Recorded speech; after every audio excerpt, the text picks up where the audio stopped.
ધૂળેટી નજીક આવે છે એટલે છેલ્લા થોડા દિવસથી ઘણા પ્રેગ્નન્ટ લેડીઝ મને પ્રશ્ન પૂછે શું સર અમે આ વખતે પ્રેગ્નન્સી દરમિયાન ધૂળેટી રમી શકીએ? તો હું એમને એ જ કહું છું, હા ચોક્કસ રમી તો શકાય, પરંતુ થોડી કાળજી કરવી પડે. તો શું છે આ કાળજી? ચાલો આજે આપણે જાણીશું. પહેલી વસ્તુ તો એ છે કે તમારે ભીડભાડવાળી જગ્યાએ અથવા તો અજાણ્યા લોકો સાથે ધૂળેટી ન રમવું.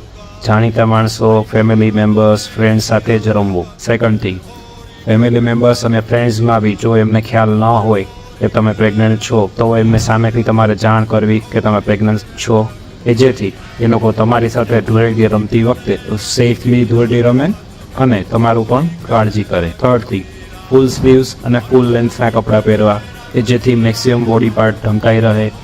અને એ ઉપરાંત હાથ, પગ, ફેસ, ગળા આ બધા જે સ્કિન એક્સપોઝડ છે ત્યાં સારી એવી માત્રામાં ઓઇલ લગાવવું કે જેથી કલર્સનું એબ્ઝોર્પ્શન ઓછામાં ઓછું થાય. ફિફ્થ થિંગ, હર્બલ કલર્સ જ યુઝ કરવા, ટોક્સિક કેમિકલ્સવાળા કલર્સ યુઝ ન કરવા. સિક્સ્થ, જો બહારનો ખોરાક ખાવાનો થાય તો સારી ક્વોલિટીવાળો અને ભરોસાપાત્ર જગ્યાનો જ ખાવો કે જેથી ફૂડ પોઈઝનિંગ અવોઇડ કરી શકાય. લાસ્ટ, આખા દિવસ દરમિયાન તમારે કન્ટિન્યુઅસલી પાણી પીતા રહેવું કે જેથી બોડીનું હાઇડ્રેશન મેન્ટેન રહે.